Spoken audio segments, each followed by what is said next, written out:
കഥ കേൾക്കാനും കഥ പറയാനും വളരെ പ്രിയമുള്ളവരാണ് നമ്മൾ മനുഷ്യർ. അപ്പൊ കൂട്ടുകാരെ, ഇന്ന് നമുക്കൊരു ബൈബിൾ കഥ കേട്ടാലോ? വിശുദ്ധ ലൂക്കോസ് എഴുതിയ സുവിശേഷം 10-ാം അധ്യായം 30 മുതൽ 37 വരെയുള്ള തിരുവചന ഭാഗങ്ങളിൽ നല്ല ശമരിയക്കാരന്റെ കഥയാണ് ഇന്ന് ഞാനിവിടെ പറയാൻ പോകുന്നത്. ഒരിക്കൽ ഒരു മനുഷ്യൻ ജെറുസലേമിൽ നിന്ന് ജെറിക്കോവിലേക്ക് പോവുകയായിരുന്നു. യാത്രാ സമയത്ത് അയാൾ കള്ളന്മാരുടെ അകപ്പെട്ടു.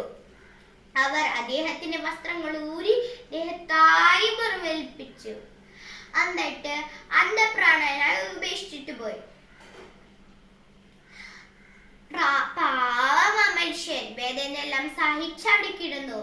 പിന്നെ ആകട്ടെ അവിടെ ഒരു പുരോഹിതൻ നടന്നു വന്നു.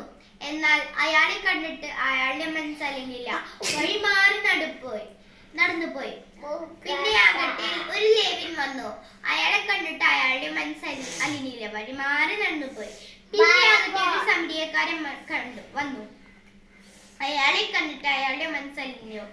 എണ്ണയും മീനും മുറിവുകൾ കൂട്ടിക്കെട്ടി തന്റെ കഴുതയുടെ പുറത്ത് കയറ്റി സത്രത്തിൽ കൊണ്ടുപോയി ശുശ്രൂഷിച്ചു.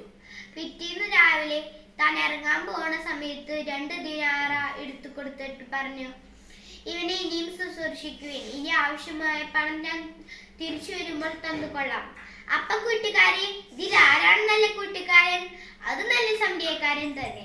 നമുക്ക് മറ്റുള്ളവരെ സ്നേഹിക്കാനും സഹായിക്കാനും സ്നേഹിക്കാനും കരുണ കാണിക്കാനും നമ്മുടെ സർവശക്തനായ പിതാവ് നാം ഓരോരുത്തരും അനുഗ്രഹിക്കട്ടെ. നന്ദി. ജയ്.